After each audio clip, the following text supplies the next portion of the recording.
की रोज चांगला नाही, त्या माणसाने 2 दिवसात शक्तीपीठ महामार्गच बदलून टाकलं. बदलेलच म्हणतो ना मी. मग लोकांचे काय काम आहे ते निपटून टाका ना.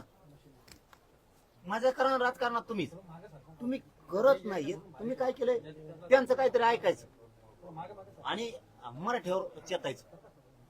मराठीच वाटलं का मग मराठ्याने काय केलं? मराठ्याचं हैदराबाद गॅजेट आहे एक, मराठ्यांचं 58 लाख नोंदी आहेत, त्याच्यात 2-3 कोटी आरक्षणाचं तुम्ही 58 लाखाच्या ताबडतोब प्रमाणपत्र द्यायचे आदेश काढा उद्या सकाळी. 58 लाखातलं मला एक बे प्रमाणपत्र राहिलेलं पाहिजे नाही, काढा उद्या सकाळी आदेश. नाही करत आंदोलन. तुम्ही म्हणले ना आंदोलन थांबवायला आलोय मी. 58 उद्या सकाळी आदेश काढा. एकाही अधिकाऱ्यानं 58 लाख नोंदी सरकारनं शोधल्या, त्याचं प्रमाणपत्र राखा कामा नाही, देऊन टाका पुरे. ज्याला नोंद माहित नाही त्याला घरी जाऊन सांगा, तलाठी आई किंवा ते ग्रामसेवक, त्याला म्हणून तुमची नोंद निघाली, काढीनात नका काढीनार, कोणचा पार्टनर राहील त्याला राहू द्या, द्या सांगून उद्या आदेश काढा. हैदराबाद गॅजेटचे प्रमाणपत्र वाटप करा, द्या सांग. नाही करीत आंदोलन.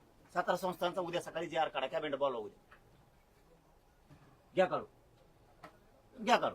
केस तर माझ्या हाताचा विषय म्हणले, थोडेसे केस काय विषय नाही, ते आम्ही करून घेतो.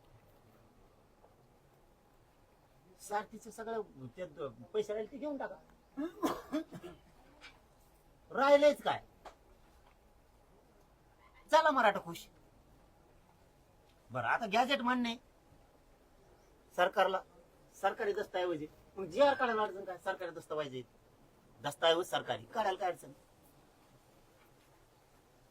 तुम्ही भाजपचे नेते आहेत, मान्य करायला काय हरकत? गेले लोक पुढं काही नाही खौट जाऊन येत. मोठा नेता जरी झाला एखादा तरी ते म्हणतात नाही ते काय माझ्या पुढे चिल्लर गेला पुढं तो आहे देव कव्हर म्हणतो कारण ते खोडीच असतात काही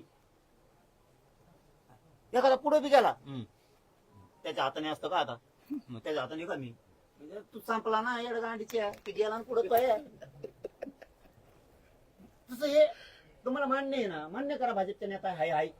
तुम्हाला गॅजेट सरकारी दस्तावेज मान्य आहे ना? काढा ना जी आर. काय भेट संबंध कोणाला? बलिदान गेलेल्या कुटुंबाला नोकऱ्या द्यायच्या एमआयडीसी आणि वितरणमध्ये जी आर काढायला किती वेळ लागतो रो? आणि केलंच मोठं म्हणतो मी, तू विशेष बाब करून टाका ना एखाद्या सतत घेऊन. कशाला एक